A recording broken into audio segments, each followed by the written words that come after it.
gros, on pourrait dire 20 minutes par jour, plus 10 secondes, plusieurs fois toutes les heures. Donc ça marche, ça marche très bien. La réincarnation animale existe-t-elle?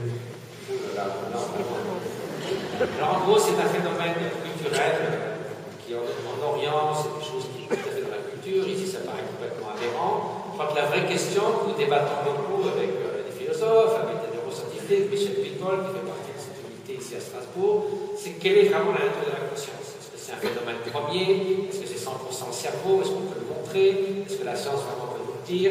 C'est un problème extrêmement complexe. On aura un peu plus de compréhension de la nature de la conscience, on pourra parler de ce qui arrive avant et après. D'après le bouddhisme, on peut avoir un nouvel état d'existence dans tous les différents royaumes d'existence, y compris les animaux. On peut passer de l'un à l'autre. Ça, c'est la casquette bouddhiste. Et bien sûr, ce n'est pas ce que disent les neurosciences. Pourquoi ne pas faire de cette conférence une matière à part entière dans les écoles, dans les universités?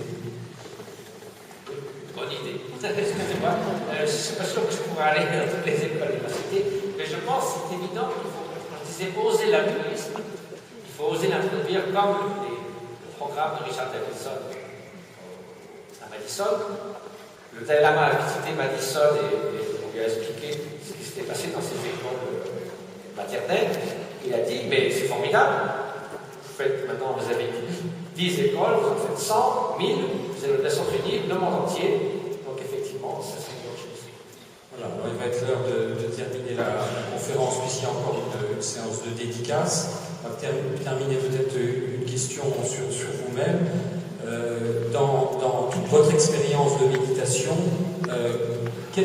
comment est-ce que vous avez évolué par rapport au moment où vous avez senti une espèce de maturité en tant que moine, et aujourd'hui, est-ce que la distance, le temps permettent une progression continuelle, et dans quelle mesure, dans quel sens? Alors, je ne pourrais pas vous dire de point de vue scientifique, je préfère suivre quelqu'un pendant 50 ans, parce que ça fait à peu près 50 ans.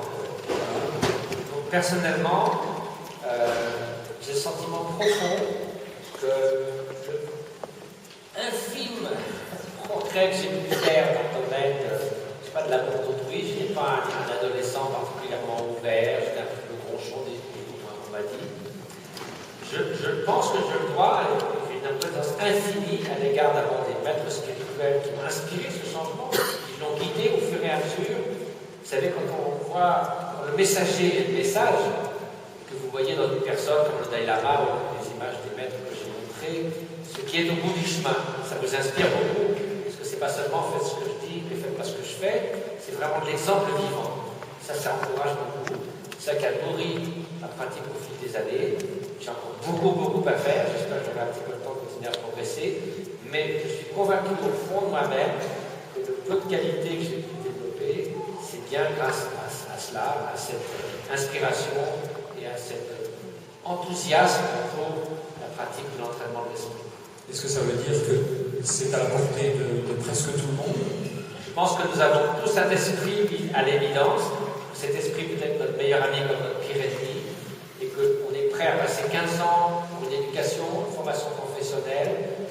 On sait qu'on ne jouera pas du tennis ou du piano sans avoir appris, et ça me semble un peu un mystère de les qualités fondamentales que sont l'amour altruiste, la pleine conscience et autres, dont nous avons le potentiel, serait par une sorte de coup de baguette magique à leur point optimal sans qu'on y fasse un bien. Je suis persuadé que quel que soit l'étendue de nos capacités, qui varient sûrement d'un individu à l'autre, nous avons un immense potentiel de transformation. Peut-être le drame de notre époque, c'est que nous sous-estimons le pouvoir de transformation de notre esprit. Je vous remercie beaucoup.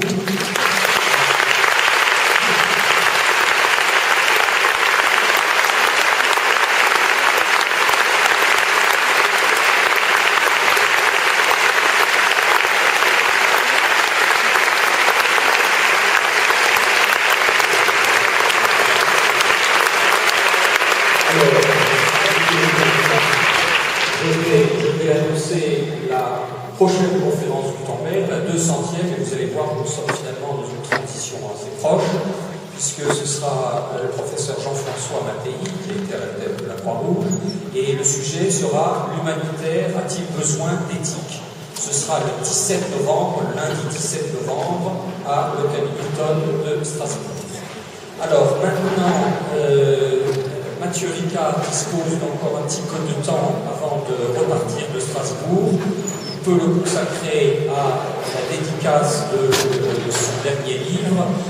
Je vous demanderai, je pense qu'il y aura beaucoup de monde, si vous avez un prénom ou un nom assez compliqué à orthographier, veuillez simplement par précaution l'écrire sur un morceau de papier pour que Mathieu Ricard n'ait pas trop de difficultés et qu'on puisse dédicacer le maximum de livres. Je vous remercie beaucoup de ce service et bonne soirée.